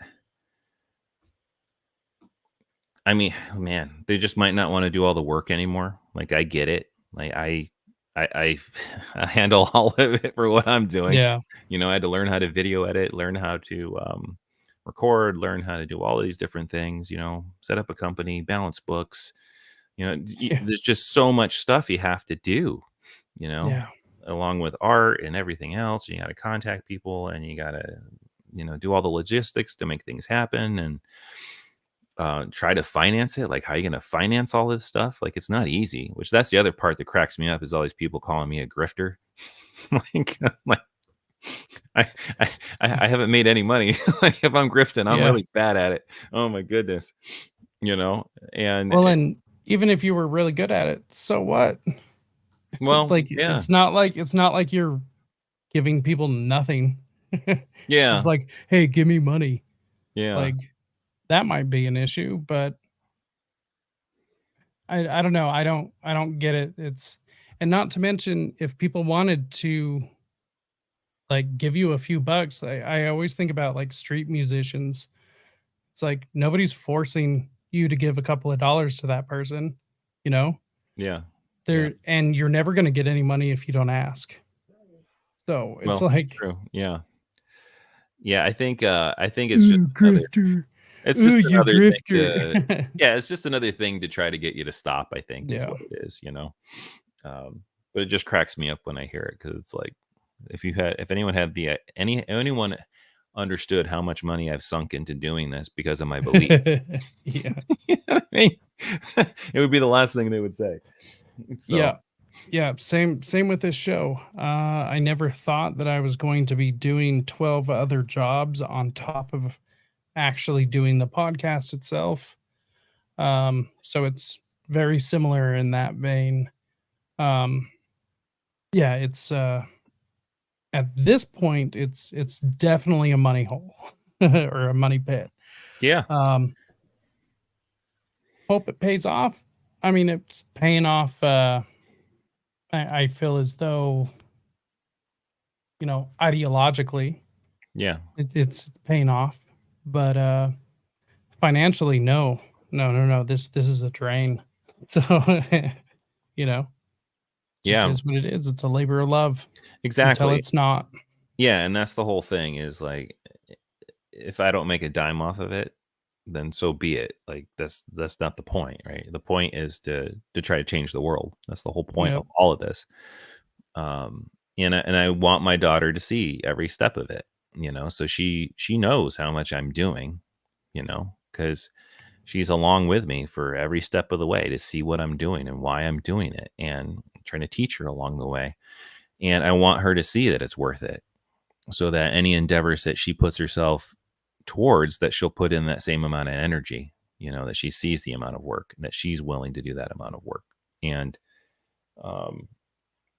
so in the end, I think it'll be worth every ounce of energy I've put into it. But there are days where it's like, man, like, am I making a difference? Is anyone listening? Does this matter? Is it worth the amount of time that I'm missing, where I could be doing other things, right? To be doing this instead,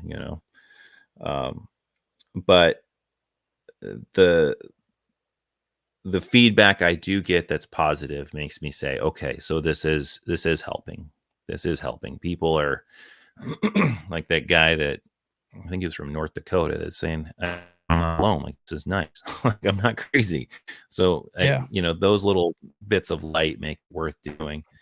And also, I mean, just the camaraderie of playing with musicians again, and seeing how much it means to Abel and Michael as well, makes me want to push forward. That they believe in what I'm doing, that they believe that we can make a difference. Makes me believe that we can do those things. So, Well, I genuinely believe one of the best ways for any sort of actual change to take place is to lead by example. Unfortunately, we live in a world where we don't have any heroes. We don't have. I mean, there's some. Ron Paul's still alive, and even if he wasn't, and when that day does come, it's still going to be a hero. However, it's not. Even when I was a little kid, there were more heroes. There were folk heroes, and superheroes were not quite so watered down and plasticized, I guess. I don't know. CGI and Marvel, Disney, they've all ruined superheroes, but there's not strong figures, male or female, to look up to. And so let's just be our own. Let's just be the ones, and unfortunately, like, I don't want to have to be the one to step up. I didn't want to get involved in politics. I'll tell you that. I had no interest in doing this. I do like some of it, or I was interested in some of it before, but running for office, being involved in a political party, starting a local county political party, doing communications for a state party, attending national conventions. I didn't want to do any of this. This is not what I wanted to do. I'm doing it out of a sense of duty and because nobody else is going to do it, Yeah. you know? Yeah. That's exactly where I'm at. I don't want to be. There's a giant part of me that that doesn't want anything to do with this. Because I knew the proverbial shitstorm that was going to come if I did this, right? Like, who wants that? No one wants that. I Yeah. don't want that. I don't Yeah. want to be called all of these ad hominems and, and bad names and all of this stuff, which I guess it's good I grew up in the 80s because that was just kind of normal. Like, that's what we all did to each other. But who really wants that? I didn't, but no one else was doing it. So someone has to, And I mean, most people that have known me would tell you that the stuff I'm writing now isn't the stuff I normally would write. The stuff I normally wrote was silly love songs, like acoustic love songs. That's normally what I would write. So this stuff is very, very different than what I usually would do. But I think for the point I'm trying to make, it has to be this style of music, which, don't get me wrong, I do enjoy it. Like, I enjoy all sorts of types of music. My first concert I ever went to. I was going to ask you that. Oh, were you? Well, Yeah.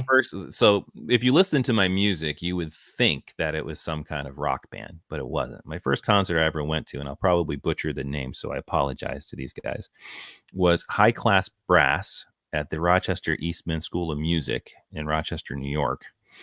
And it was the performers was, I think, Al Zavudi and Jeff Tyzik, 2 trumpet players. It's all trumpet music.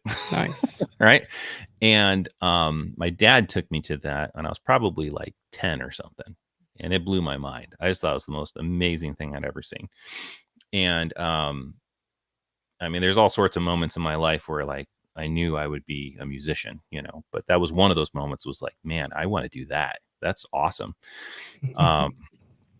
And then actually the first like non like classical type of thing I went to was Boys to Men. Interesting. Oh, it was an awesome concert, man. It was, I mean, those guys have pipes. That's what I've heard. What I've heard. They have legitimate pipes. Those guys can sing like no. I wish I could sing like them. Like they are absolutely phenomenal performers and phenomenal singers, and then and then I started going to all sorts of different concerts because my brother was all about like, hey, I'm going to take you to concerts because he enjoyed it more. I think even more so than I did. I was more of I'm going to sit and analyze what the musicians are doing. He was more of, I want to go run around in the mosh pit and be crazy and that type of stuff, which is fine. It's whatever. But yeah, I remember seeing Weezer and No Doubt at Red Rocks Amphitheater. Foo Fighters with Eve 6 and tons and tons of bands. I mean, I went and saw so many bands, but the first stuff was all classical stuff. It's all classical music. Yeah. And then Boyz II Men in the middle there. And then it was all rock bands after that. And that's back when Denver. So we're talking like the 90s in Denver. Denver was awesome, man. Like it was awesome. And there were so many great concerts to go to. Red Rocks was always amazing. That's probably my dream show would be to play a show at Red Rocks maybe someday in my life. That would be amazing. But yeah, I remember it rained on Weezer. Like it rained really bad. And I remember them sliding across the stage. Like they're like a slip and slide, just having fun. But we used to go to, I think it was called is it 12th Street or 13th Street Tavern or something? My buddy and I would go down there. We had fake IDs to get in. And it would just be random bands that weren't big, there'd be a total of like 30 people there, that type of thing. But live music though. Oh yeah, it was, but the bands were always awesome. So some of them were touring bands, some of them were just local Denver bands. But the shows were just awesome. It was great bands. It was like a venue that you would think no one would play at, or you wouldn't think you would have very good musicians there because it's so small. But it was always a great time going to there. Um, Probably one of my favorite concerts was seeing Pat Magee Band at the Soiled Dove in Denver. Pat Magee Band live was just, man, the harmonies, the musicianship, they were just a great band. That's probably what I would be doing if I wasn't doing this. Would be more like the acoustic rock thing, which who would have known, you know? But I do like the heavy guitars. I do like there's a different type of energy you get when you have distorted guitars and big drums that you don't get from, you know, acoustic rock, you know, I guess. And I mean, as you see in the new video here with Michael's hair flying everywhere, like the dude's just born to be a rock star. Like you just watch him and he's born to be a rock star, you know? And he And looks great as a drummer too, because he's just tall enough, and the way he has his kit set up, it's kind of all lanky like Animal. yeah, he's Yeah. he's just built to be a rock star, I Yep. think. And you know, and who knows? I might play with him for a short period of time, and then he's off playing with some massive band. And if that happens, you know, more power to him. I'll shake his hand and tell him it's been awesome, you know, because he's young. And if that happens, great. I'm not going to hold him back. Yeah. Because he definitely has a spark about him that he's going to go someplace and he's going to do something, you know, whether it's with me or not, I don't know. I'm just happy to have these guys supporting this mission that I'm on while I have them. So, which is, man, we just got the okay to film the next video. It's going to be, I think you're going to really dig it. So the next song after this is called Battle the Elite. And Ooh, it encapsulates, love it already. It's all about the actual threat, right? That it's not the left versus the right. It's not the blue team versus the red team. It's the elites versus everybody else. Yep. So I'm really excited to get that song out. So that'll be 6 weeks from tomorrow is when that song will come out. So yeah. Hell yes. Super excited. One thing I do want to know is when the time comes, though, do you plan on doing physical media for merch? Yeah, I mean, I'd like to. I'm still trying to figure out, like right now I have like a Teespring account so people can, you know, it's on our link tree and stuff. You can just go, you can get t-shirts and that type of stuff. It's in the episode description for anybody watching. Oh, perfect. Thank you. But yeah, what I want to do, is once we get to probably about 5 songs done, I think once they're released, I think I'm going to put them all together as a package deal. I'm looking at doing like, sorry, like, so all that artwork that Jake Farrell's been doing, which I love the artwork that he's created because it really fits what I've been working on. I think I want to put them all together as a vinyl and as a CD. And then hell yeah, I was hoping you were going to say vinyl. yeah. I mean, so I'm thinking if I could take all of his artwork and put it together to make one album that contains all that artwork, all the lyrics, like a whole package thing, with a vinyl and probably a CD as well, because not everybody I think vinyls are cool though. like as a piece of art, they're just awesome. But I'm still looking into how to do that and afford, making them and all that stuff. So yeah. So the reason I ask is as we move more into this digital dystopian hellscape, it's I have this opinion that if you have a hard copy of it, nobody can censor it. And I think that's going to become more and more important. Also, a digital copy you don't own. You don't actually own that. Like, I pay for Spotify, but I don't own anything I listen to on Spotify. It's not like it used to be. I used to have a big, huge CD binder. and I've got stacks of vinyls, and I've got a much smaller admitted stack of cassette tapes. I own those, Yeah. but anything I even things I've purchased, like on Amazon, I don't own that. They can take it away anytime they want, or censor some part of it without me even knowing. And so for for the really important things, the culturally important things, and that's for each person to decide, obviously. Um, but for the important things, for each of us, if we deem it important enough to be able to have a hard copy of it, we own that. We own that, and nobody can come in and censor it.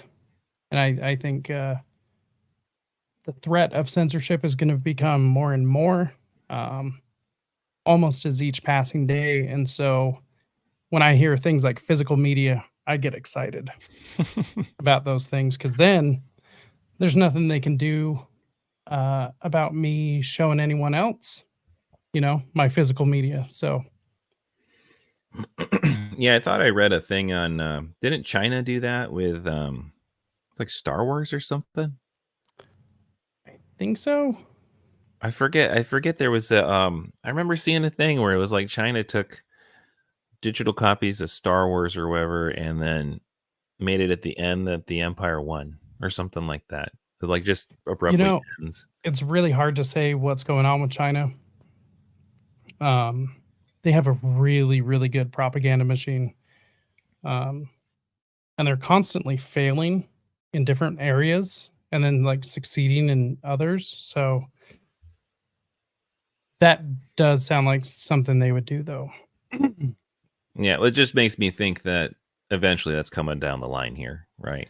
That they're going to Yeah. stealth edit.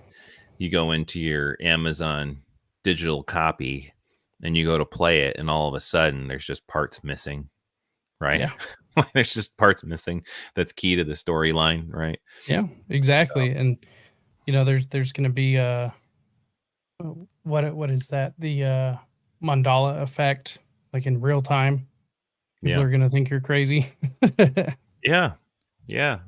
Yeah. It's all about control in the end, right? Like, Exactly. And that's yeah. why we got to take a little bit of that back as much as we can.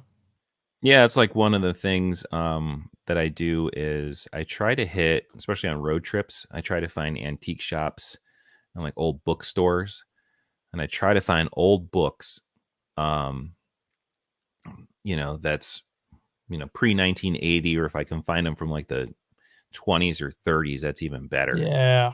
Because you can find all sorts of information um, that you're not going to find very soon, I think, or it's just like trying to find any Orwell's books. Like you probably should grab them while you can before they change them, Yep.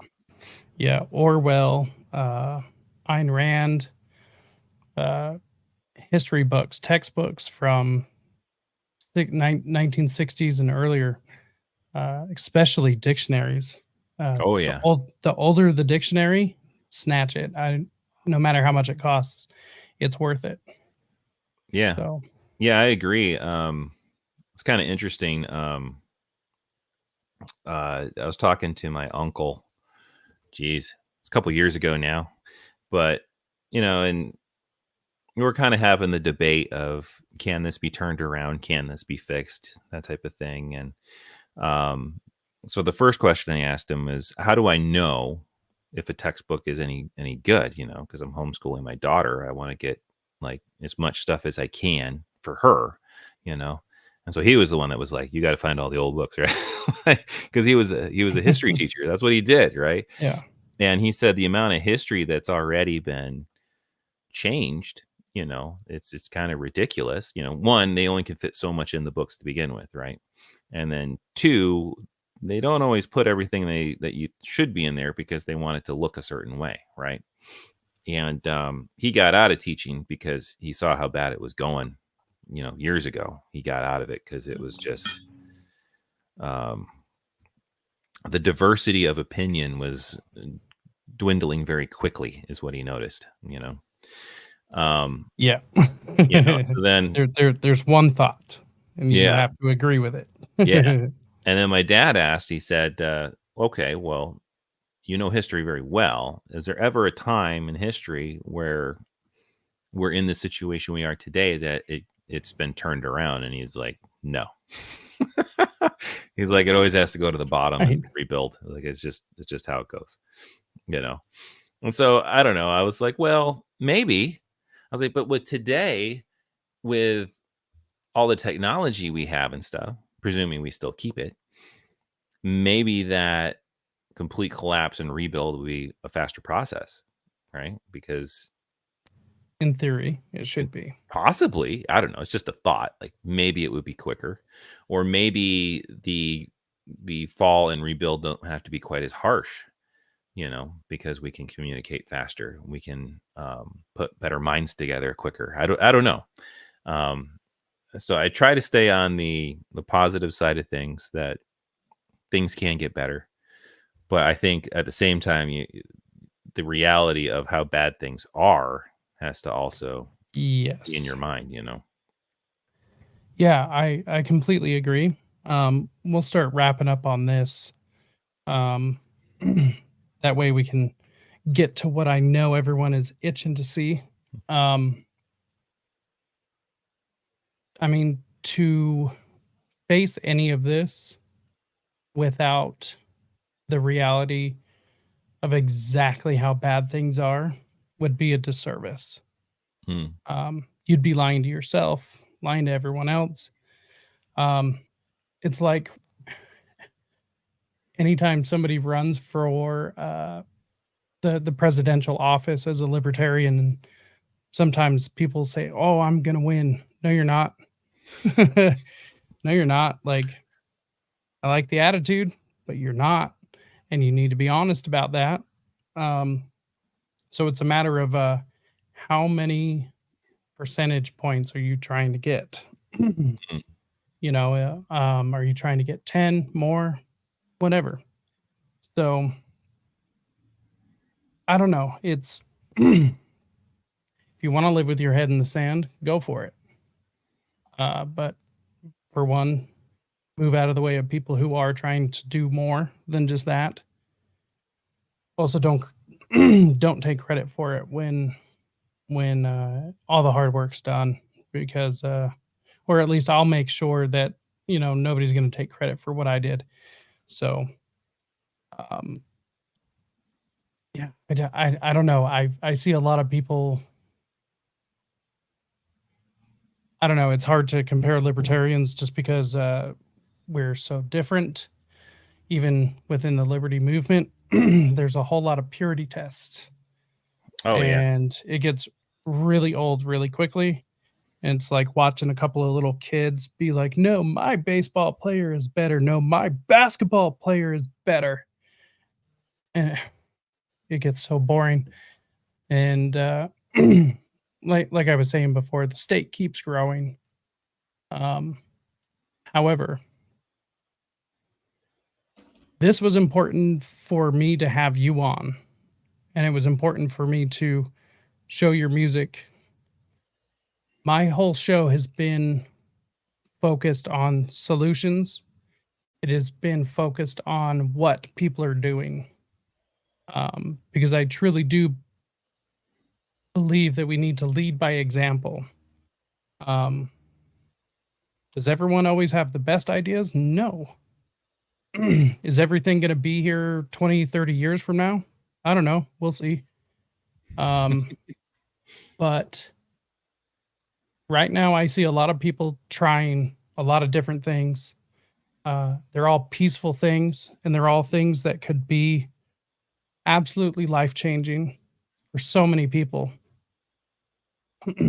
They give us back our power. They give parents back the power. They give brothers, sisters, mothers, fathers, daughters. They give the people back the power. And I like to focus on these solutions, these projects, these things that people are doing to try and take the power back, give it back to the other people. And there are a lot of naysayers out there, like you've mentioned. And I'll say this to them again as I do any other time I run into them. I mean, quit talking shit and just show me up. Just do something better. Like, yeah. I don't want to hear you just yep, yep, yep, yep, yep. You're this, you're that, you could do better, blah, blah, blah. You do better. Just stop talking and just go do it. Like, we're going to be in a better place if you go do it. Prove me wrong. Show me. Don't tell me. Yeah. But to come full circle, it's really important for me to be able to showcase people that have these ideas, because these ideas seem to be getting more rare, and to be able to show people what they have, what they have going on in the world. I want to be able to connect this Liberty family, and so I want to thank you, Charles, for coming on. And I'm gonna have to put this on screen right now. Yeah, I was gonna put real up quick. or shut up. Do you want to do you want to do the full video instead of the album artwork video? Yeah. I've got the Okay. the full video loaded up. Okay. All right. Just wanted to make sure because I know I sent both. So. Yep. Yeah. I Thank wasn't you. gonna. Anytime, And- you were more than welcome on my platform anytime. Even if you just want to come hang out, don't have to keep bringing awesome, new music video gifts or whatever. But you can bring those too. That's fine. Okay. All right. But yeah, do you have anything to say about the music video? Anything you want people to know? I guess not really. I mean, the video was I guess I should say thank you to Heart of Texas Gymnastics. That's where we filmed it. Was their back lot. She was like, "You sure you want to film it back here? It's kind of junky." And I'm like, "That's perfect for a music video." Beth, the owner there, she's been incredibly helpful. So all Empire of Lies was filmed at her facility. Go On was filmed at her facility, and then this one was filmed there as well. So I couldn't do it without her support. She's been absolutely amazing, and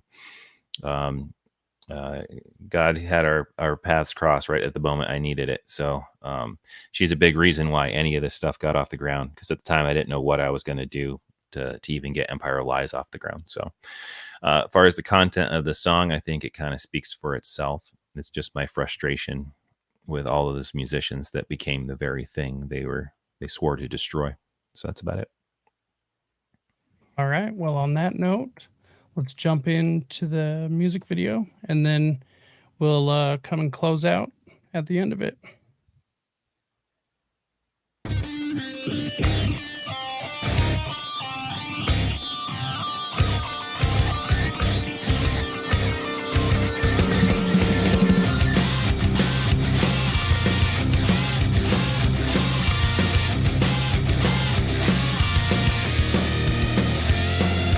Springsteen used to be the everyday man. He was working 2 gigs through miles. Now he sold his soul, and we all know he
Absolutely killer.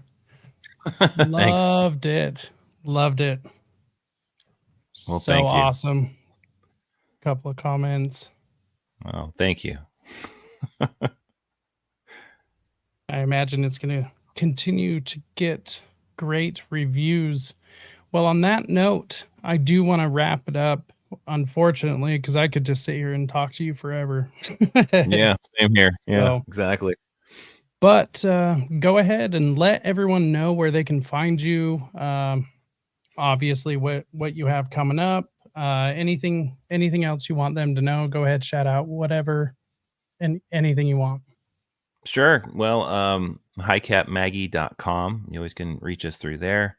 We do have a mailing list. Not that I do much with it. About once a month, I'll just kind of send out, general stuff, my thoughts, what we're doing, that type of thing. All our socials are at highcapmaggie.com or highcapmaggie at highcapmaggie. Sorry. Yeah. So we'll have an acoustic version of Go On coming out in about 3 weeks. So Hall of Hypocrites is tomorrow. It comes out. And then 6 weeks after tomorrow will be Battle of the Elite. So, and then it kind of goes back and forth between the acoustic versions and stuff. And then we got a couple songs in the work that I think is going to be might get us canceled some more. We'll see. So, but I appreciate everybody's support. I appreciate you having me on and help spread the word and get people to coalesce in liberty. That would be awesome. I mean, hey, we need anthems for all this stuff. All this stuff we're doing. It's getting kind of boring. Just not listening to any songs. So, we finally feels like we finally have a soundtrack coming along. So yeah, well, I appreciate it. Yeah, once again, thank you so much for not being shit. and I kind of I say that jokingly within good faith because there have been some good attempts, but it was bound and determined that somebody was going to nail it with liberty and music and have it both be good, because I'll tell you, this liberty message is a son of a bitch to sell. It's like, hey, do you like personal responsibility where you don't have stuff just handed to you? Yeah, it's a hard message. I think it's a message that's hard for the young for some reason. It makes more sense as you're older, right? When you're young, Yeah. it just doesn't make as much sense. And maybe that's because, you're used to being taken care of in a way, and you're not used to having someone steal your labor from you. That's the problem. Maybe we all as parents need to start eating half our kids' ice cream or something. I don't know. Any 2A specific songs planned? No, not at the moment, but that's a good idea. I like that idea, David. We have a Epstein song that's in the works. That's almost done. And then there's another one that's well, it's kind of similar to Empire of Lies. It's about the media and the devil whispering in people's ears. And then there's a couple other ones that I haven't really written any lyrics for, but the general structure of chords and melody are done. So, man, there's a lot of songs in the work, and now that I can get Abel and Michael in on them, I think the production value and the song value of those is going to be 10 times what these are. So I'm really excited to see what that turns out like. Hell yeah. I'm so excited. It's just going to keep getting better. And like I said, you guys are always welcome on this platform, no matter how big or small it gets. So yeah, on that note, thank you all so much for tuning in to another episode of Rise to Liberty. Thank you, Charles, for choosing this platform as a way to preview that for everyone. That was killer. I've watched it so many times and I still am just like smiling from ear to ear.